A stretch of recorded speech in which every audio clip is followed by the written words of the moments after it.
Hoy la primera pregunta, Gonzalo.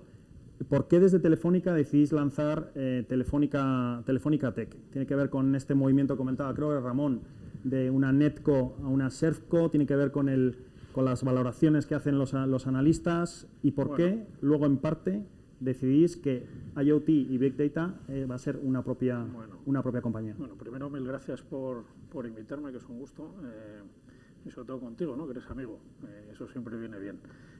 Y rodeado de amigos también, que he visto aquí un montón. Bueno, como decías, Telefónica en el 2019, justo antes de la pandemia, en noviembre decide crear Telefónica Tech con 4 negocios, ¿no? Agrupados 2 y 2, digamos, en 2 compañías diferentes, ¿no? Uno, la parte de ciberseguridad y cloud, y por otro lado la parte de IoT y Big Data, que es la que llevo yo, ¿no? Esto no eran negocios nuevos, ni mucho menos, ¿no? Eran negocios que ya estaban funcionando en Telefónica, ¿no? En las operadoras, ¿no? De Telefónica, en Telefónica España, en Telefónica Brasil, en Telefónica Perú, y lo que se decide es que estos negocios que tenían un crecimiento muy alto, lo que había que hacer es ponerles foco, ¿no? Y la mejor manera de ponerles foco es dedicarles una organización específica, dedicarle a una compañía, y ahí es cuando se crean las dos, ¿no? En el caso de IoT y Big Data, además, desde el primer momento, lo que se decidió es que, o pensábamos que había una gran oportunidad de mezclar esas dos tecnologías, ¿no? Porque al final lo que vemos es un mundo sensorizado. Aquí, como en todo, hay un montón de analistas y tal que hablan del número de dispositivos conectados que va a haber en el mundo. Lo último que vi es que para el 2025 iba a haber 12 billones de cosas conectadas entre ellas, no 12 billones. Y llega a haber hasta 30 billones, ¿no? No sé, van a ser un montón. Entonces, todo eso, al final, todos esos sensores, lo que va a hacer es generar un montón de datos, ¿no? Por cierto, esos sensores van a viajar por unas redes de telecomunicaciones, ¿no? Antes estabais hablando aquí, ¿no? de un poco por los perfiles, ¿no? de los ingenieros de telecomunicaciones. Yo soy un gran defensor de la conectividad, ¿no? del negocio, que parece ser que es menos sexy, digamos, ¿no? Pero que es el gran habilitador de muchas cosas, y entre ellas, desde luego, la parte de IoT y Big Data, ¿no? Y lo dice un abogado. Y lo hice un abogado, ¿no? Es un abogado reconvertido, porque como era mal abogado dijeron, oye, que le tienes que dar otra cosa, ¿no? Me ha gustado siempre la tecnología, pero siempre he sido un defensor, aparte que, como llevo mucho tiempo en Telefónica, he vivido muchos crecimientos exponenciales, ¿no? He vivido el lanzamiento del móvil, ¿no? La expansión en Latinoamérica, ¿no? Pero siempre ha habido una base de conectividad, que es la que seguimos teniendo y que es fundamental, y por eso soy muy defensor, ¿no? Y de esos perfiles que se ocupan de esas redes de telecomunicaciones, ¿no? Entonces decidimos juntar las dos tecnologías, IoT y Big Data, porque todos esos sensores van a generar una cantidad enorme de datos.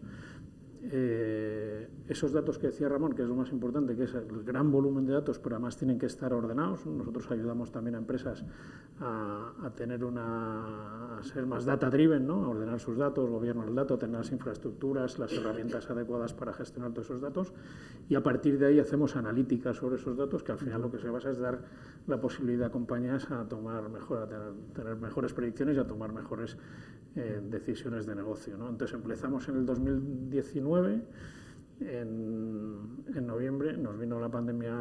Nada más empezar fue durísimo para nosotros, porque estábamos montando esto. Lo que suponía era hacer un proceso que se llama carve-out, ¿no? Que es sacar los activos, los contratos, las personas, que son bastante infernal. Y lo tuvimos que hacer en medio de la pandemia, donde el negocio, en nuestro caso, se resintió bastante, ¿no? Así como en la parte de ciberseguridad y cloud funcionó mejor, ¿no? Porque yo creo que cuando nos encerraron a todos, pues yo creo que cuando empezó a abrir los consejos de administración, empezaron a preguntar, oye, esto el trabajo, cómo funciona, la digitalización, y eso dio una mejor posibilidad a los negocios de ciber y cloud. Pero el nuestro, que era IoT Big Data, que es como más transformacional, ¿no? O sea, había que hacer una inversión y había que tener un poco más de forward looking y tener las luces más largas, y sobre todo un escenario de incertidumbre como era esto, pues nos costó un poco, ¿no? Pero bueno, la verdad es que ahora los crecimientos de estos negocios son enormes. Vemos lo que hacemos es ayudar a empresas, ¿no? a su transformación digital a través de estas tecnologías. Y en ese sentido, ¿cuál es vuestra visión a futuro, especialmente en la parte de IoT, que exige presencialidad, exige temas físicos, porque hay cosas que tocas, por mucho que luego los datos fluyan, etcétera? ¿Cuál es vuestra visión a futuro y en qué industrias realmente estáis viendo que esos crecimientos están ayudando a que otras empresas consigan, pues, esos márgenes excepcionales o productividades, eficiencias ¿Cuáles serían esos? Yo ahí, primero creo que estamos viviendo en la parte de IoT Big Data, como se dice siempre, ¿no? La punta del iceberg, y que esto todavía no hemos vivido la explosión de lo que tiene que pasar en el mundo del IoT y el Big Data, ¿no? Y está abarcando a un montón de industrias, ¿no? Nosotros nos hemos enfocado hay algunas que están más maduras y se puede decir que algo de esto esté maduro, pero por ejemplo los temas de movilidad, la parte de IoT es algo que está comparado con otras cosas, todo lo que es gestión de flotas, ¿no?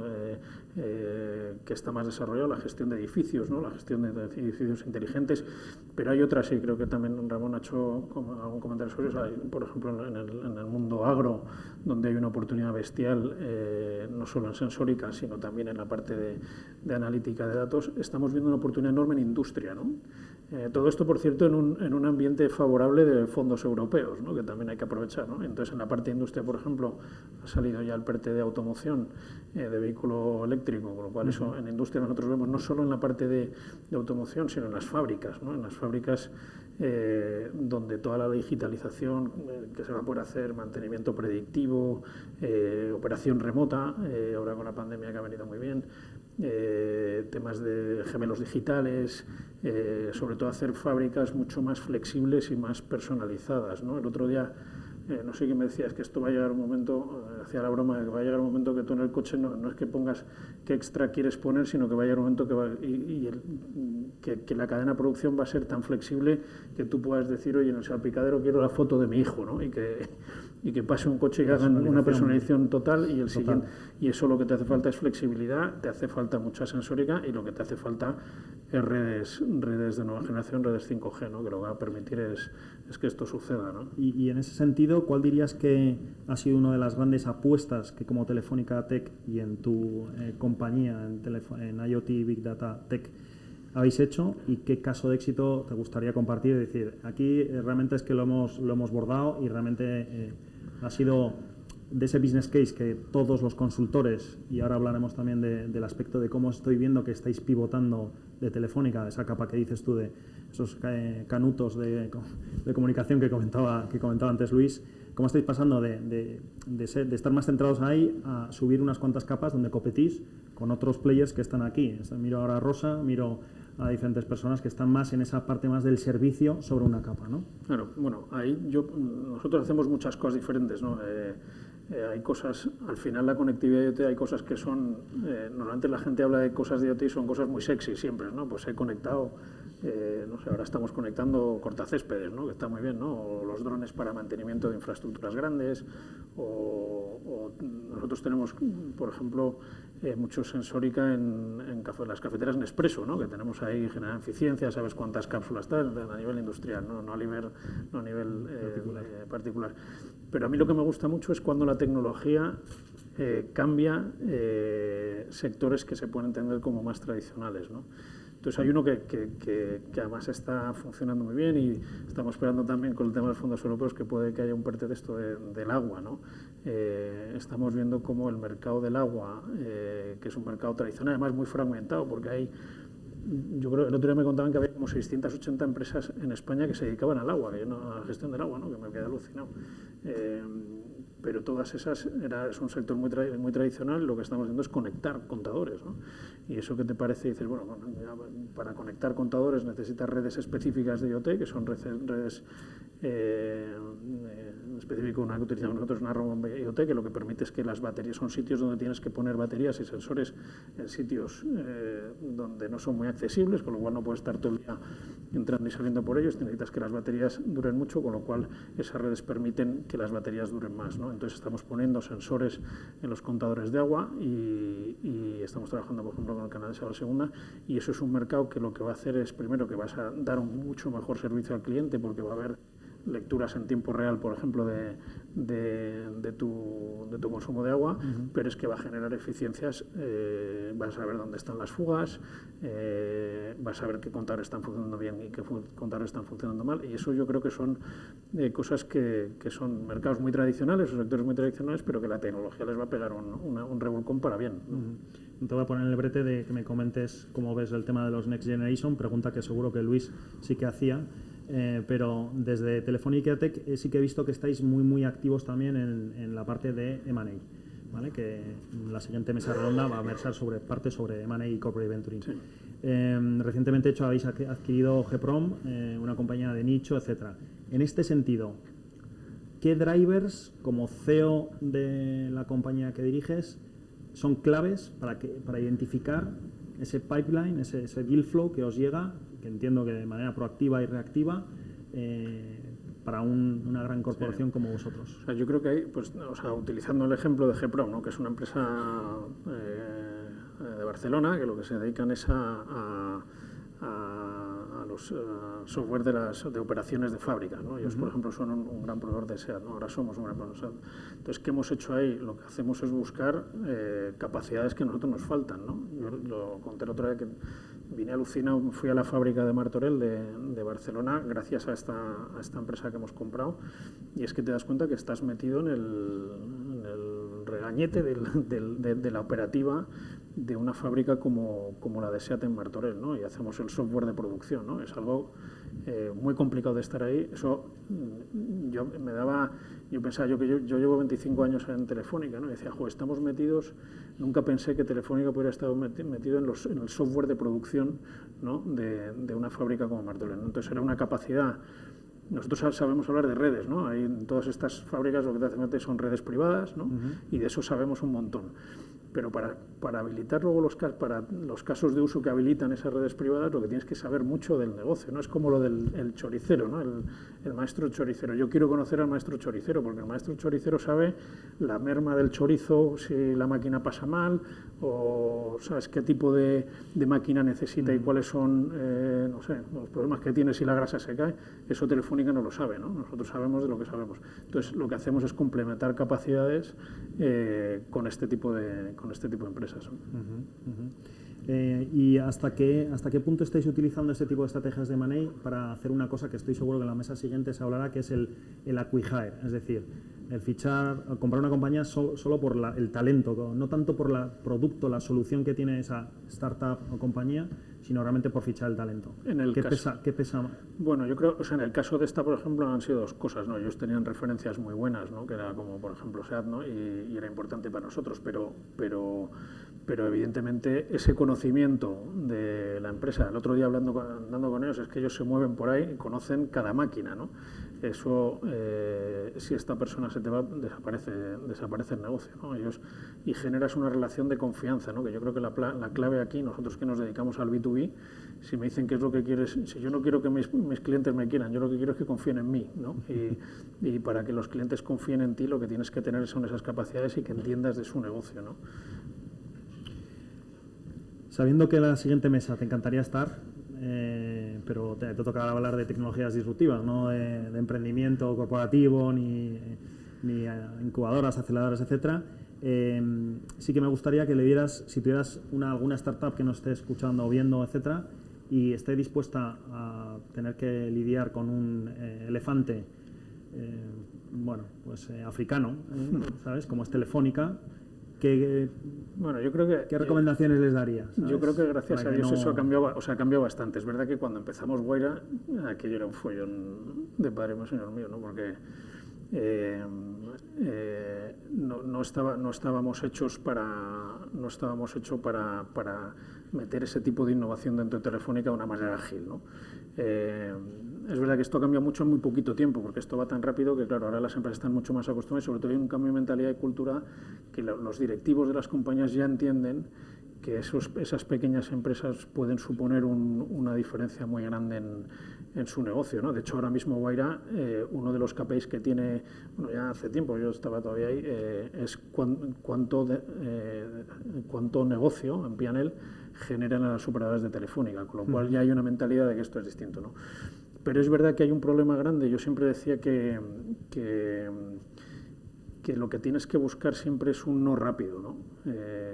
Porque nosotros somos, o empresas tan grandes como Telefónica éramos, ahora eso ha cambiado y ahora está mucho más ágil, pero hay muchas veces que corres el riesgo de matar a las startups, ¿no? Yo siempre he contado una cosa que es como que había un mareo institucionalizado, ¿no? Y esto tú puedes marear institucionalmente a José Antonio Eriksson, ¿no? Porque el tío tiene músculo y tiene las espaldas muy anchas y bueno, pues si le tienes que mandar a ver a otro para llegar a un acuerdo y tal, pues bueno, y si te espera 3 meses, bien. Pero claro, es una startup, no. Y entonces yo siempre decía, lograr un no cuanto antes, ¿no? Si ya logras un sí, maravilloso. Lo segundo mejor es un no. Y lo peor que te puede pasar es que no te digan nada, pero que te mantengan esa llama viva del amor, ¿no? De, oye, yo creo que sí, que vamos a tomarnos otra cerveza y tal, pero que al final no culminas, ¿no? Entonces, eso es lo peor que te puede pasar, ¿no? Y luego hay que conocer muy bien a los interlocutores, ¿no? Y entender muy bien quién es quién, ¿no? Y saber dónde tienes que poner de verdad. Pero aquí la clave...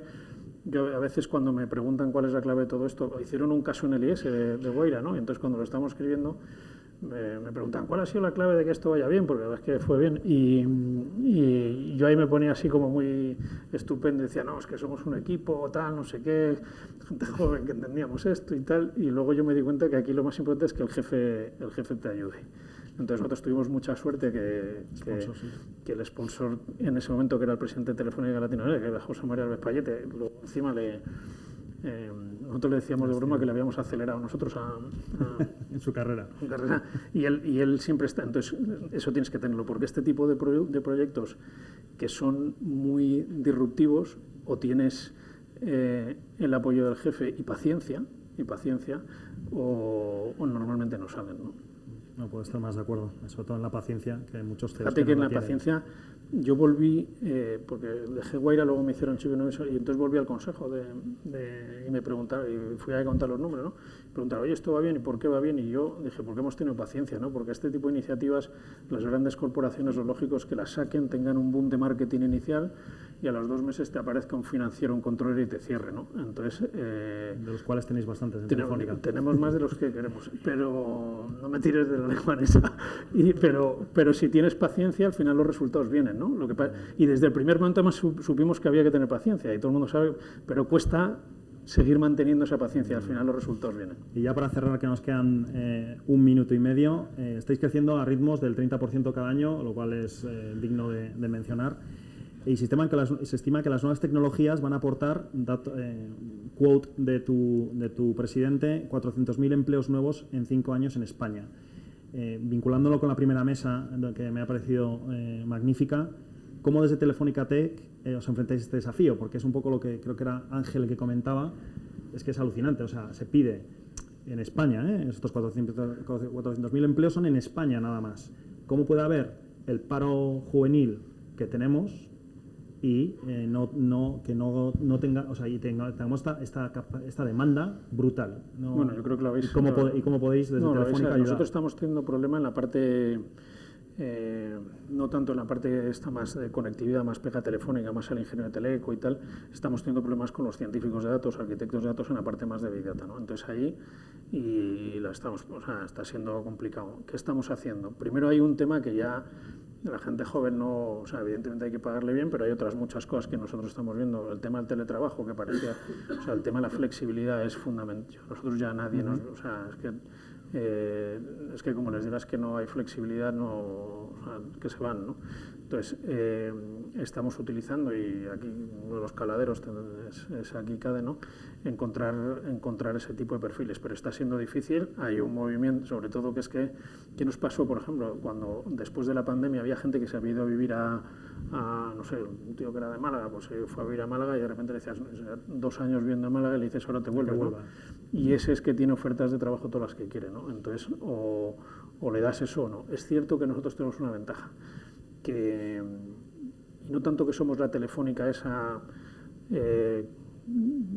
que alegró mucho a mis padres cuando yo les dije que me iba a Telefónica, me dijeron, joder, fenomenal, ¿no? Y tuvieron razón, pues yo 25 años, pero ellos lo que buscaban, tan tranquilísimos.